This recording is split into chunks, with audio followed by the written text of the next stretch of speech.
Hello, everyone. My name is Cynthia Ruiz, and I am a council member on Cherokee, Los Angeles, which is also known as Cherokee, Los Angeles. And I'm so excited because today I'm going to be talking to Abraham Bearpaw, who is a new employee at Cherokee Nation. We're going to hear all about him and what he's doing. Welcome, Abraham. Hello. Thanks for having me, Cynthia. I want to say CO to everybody out there watching. My name is Abraham Bearpaw, and I'm the new Special Projects Officer for Cherokee Nation Community and Cultural Outreach. Wow, that sounds like a big title. What does that mean? CCO, they do a lot. They do a lot for at-large community and the in-reservation community also. It's not just culture. They help the Cherokee organizations. They provide grants. They help organize volunteers. And then they put on the cultural programming also. So they do a lot. They have a small team, but they get a lot done. So not everybody knows what CCO stands for.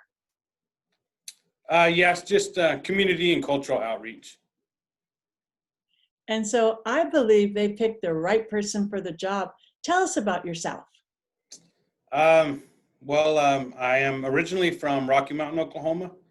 I'm a Cherokee citizen. I lived pretty much my whole adult life, though. I've traveled around extensively. I've lived, pretty much all over the country at one time or another. And recently, I've really felt called to come back home, to come back to the reservation and, to help our citizens and, be of service to my tribe. So, I came back. Most recently, before I came, I worked for the Torres Martinez tribe in Southern California. So I have experience working for other tribal organizations. I, just really felt compelled to come back and be of service to my tribe. So I'm excited to be here. I have a lot of ideas, and I'm just excited to work with community and cultural outreach because I really believe in the work that they do. And so I'm excited to be a part of their team. Well, I know you and I got a chance to get to know each other when you were in Southern California, and you helped the Cherokee Los Angeles a lot. You came and gave many presentations, cultural presentations. You talked about stomp dance. You talked about leadership. And I know you come from a bloodline of leadership. Can you tell me about that? Yes. My aunt, Wilma Mankiller, she was the first female chief of our tribe, principal chief. So, not just my aunt, but, all throughout, my family, there comes a really strong leadership. And so, I really feel like I had big shoes to fill, from my ancestors to, my grandparents on down to my parents. And so, I feel like my aunts and uncles, left a strong legacy for us to follow. So I'm excited to do it, to take on those reins, to be a leader. And so I can, leave a legacy for those who are going to come after me. Initially it's uncomfortable. It was uncomfortable for me to take on the role of leader. As many people know, I, had some bouts with alcoholism, in the past. I'm happy to say I am been sober for over 8 years now. So I'm very excited about that. But, whenever you have trouble in your life, you have adversity, maybe you made some bad decisions, those kind of things. It's, you look to other people who haven't made mistakes and say, well, look at those guys, they haven't made the mistakes that I have. But you know what? I decided to take on a leadership role because I did make those mistakes, but I overcame those mistakes. I work every day. I work very hard. I work a program to keep me in balance so that I'm able to stay sober one day at a time for myself, for my children, for my family. And it takes a lot of work. And so one of the reasons I decided to step up was for those people who are struggling, for those people who have made mistakes in their life, and say, you know what? It's okay. Everybody makes mistakes. We can go through that adversity. We can have those troublesome times, but we can dust ourselves off. We can get up, and we can still be strong leaders in our community, good parents, and help our tribe and help our people move forward. That's great. And congratulations on your sobriety. That's so important because as Thank we you. know, as Cherokees, as Native Americans, we've suffered historical trauma. Hmm.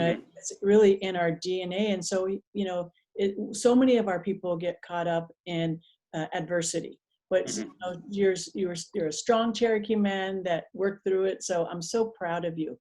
Now, one of the things that I know from personal experience, we know that there is now about 380,000 Cherokee citizens. Hmm. However, in California alone, I think the numbers are like 23,000. So when you're an at-large citizen, it's sometimes hard to feel connected to the Hmm. nation. Do you have any thoughts on how the at-large citizens could be more connected? Yes, that's a great point you make. Just coming from California myself, I was out there for a number of years. You do feel disconnected at times. It's hard to feel like you're a part of the tribe when maybe there's no tribal members, right in your area. I was very lucky because the Cherokee groups in my area, you among them, were very active. I participated in the tribal TANF program, which helps people from all tribes. So I was able to meet some Cherokees that way. But it's really the tribal organizations, our at-large communities who are able to hold our citizens together.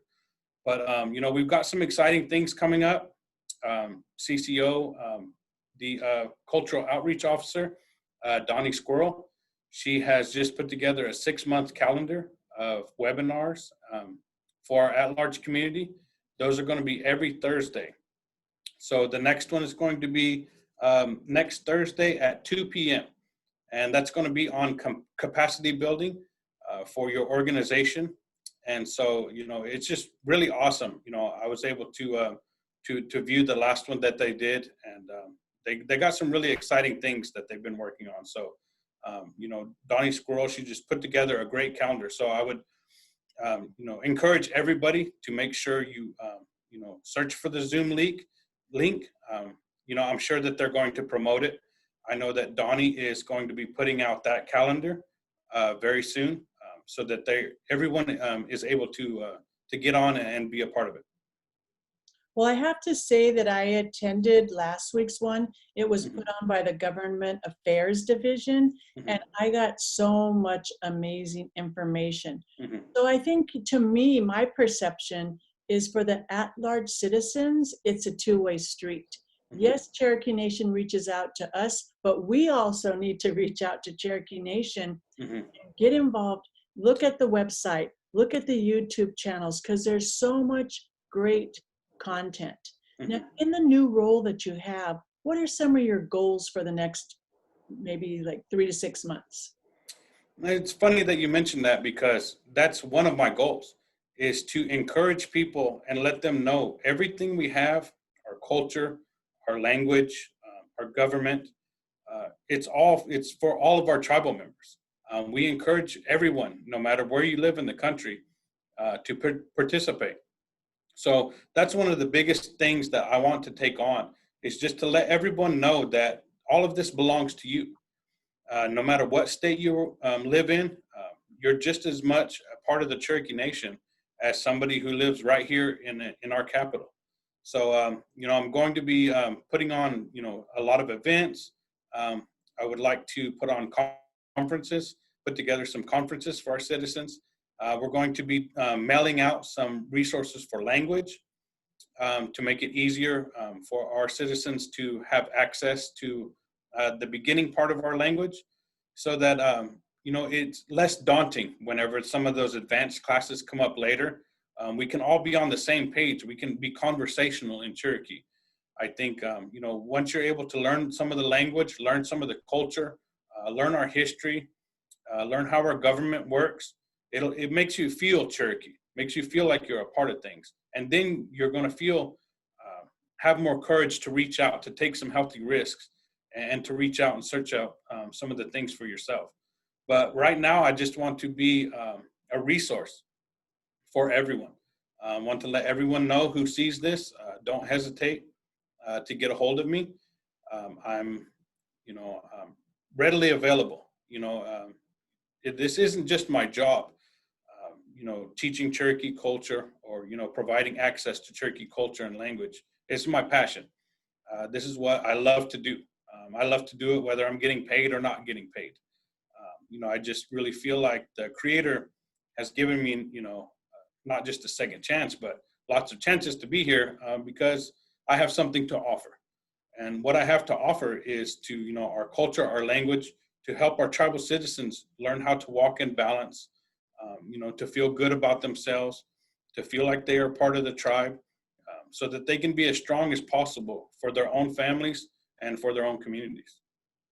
And that's exactly one of the traditional Cherokee values, is being in harmony and balance. So I think that's great. So how do people get a hold of you? What's your email address? Email is the best way to get a hold of me right now. And it's just my name.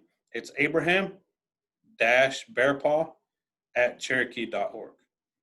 So, I invite you guys to email me, whether you want information, just to say hello. I look forward to reaching out to each and every one of the Cherokee organizations. I'm excited to get to know you all, to be a part of your monthly meetings, provide content, and, to just be here to support all the awesome work that you guys are doing in the communities. And it's taking on, a lot more. You guys have taken on a lot more, recently with, everything that's happened, with the epidemic going on. And, it's really awesome to see, the network that we have of our Cherokee citizens who are reaching out and taking care of each other. And a little known fact, Abraham plays a mean game of stickball. He's really good at stickball. So Abraham, congratulations on your new position. I am so excited. I honestly do believe Cherokee Nation picked the right person because you are so committed and dedicated. So congratulations once again on your new position. And until next time, wado. Wado.